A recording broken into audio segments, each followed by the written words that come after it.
บทฝึกหัดคำถาม ให้เลือกเอาหมู่คำต่อไปนี้ว่าหมู่คำใดที่ว่าเป็นคำหรือหมู่คำใดที่เป็นวลีหรือหมู่คำใดที่ว่าเป็นประโยคซึ่งหมวดคำมีดังนี้เดินบานเกิบนักเรียนฝาห้องต้นตากบความดีของคนเฮาหัวใจเต้นงามสง่าพ่อไปนา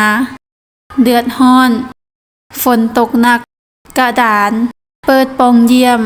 ลมพัดเฮาสิฮู้ได้แนวใดว่าตัวใดเป็นคำตัวใดเป็นวลีหรือตัวใดเป็นประโยคถ้าว่าอยากฮู้ฟังคลิปนี้ให้จบสบายดีน้องๆนักเรียนหมดทุกคนมื้อนี้ก็มาพบกับอาจารย์ดวงมาลาคือเก่ามื้อนี้อาจารย์พาพวกน้องไปแก้หัวบทสอบเซ็งนักเรียนเก่งชั้นม. .4 ใน EP ที่14แล้ว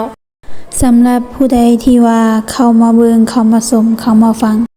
ก็อย่าลืมกดไลค์กดแชร์คลิปของอาจารย์แน่และสำหรับผู้ใดที่เข้ามาใหม่ยังบ่ทันได้กดติดตามอย่าลืมกดติดตามช่องของอาจารย์พร้อมแล้วสำหรับผู้ใดที่ว่าสนใจบทเรียนเกี่ยวกับวิชาภาษาลาววรรณคดีแม่นให้ติดต่อมาที่เบอร์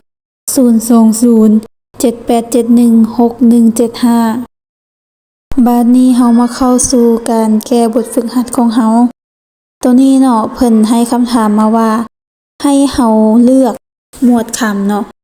ว่าอันใดที่ว่าเป็นคำอันใดเป็นวลีและอันใดประโยคอันใดเป็นประโยคเนาะซึ่งตามหมวดคำที่ว่าเพิ่นให้มาที่ว่าโชว์ในหน้าจอนี้เนาะ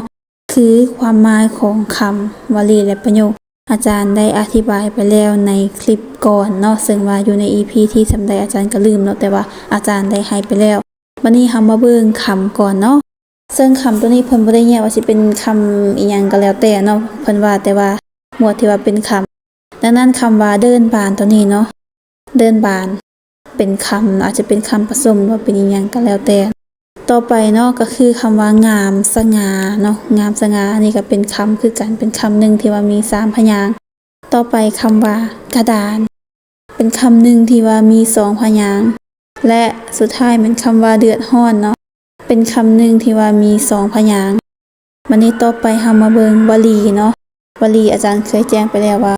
วลีเป็นหมวดคำตั้งแต่2คำขึ้นไปแต่ว่ายังบ่ทันมีความหมายครบถ้วน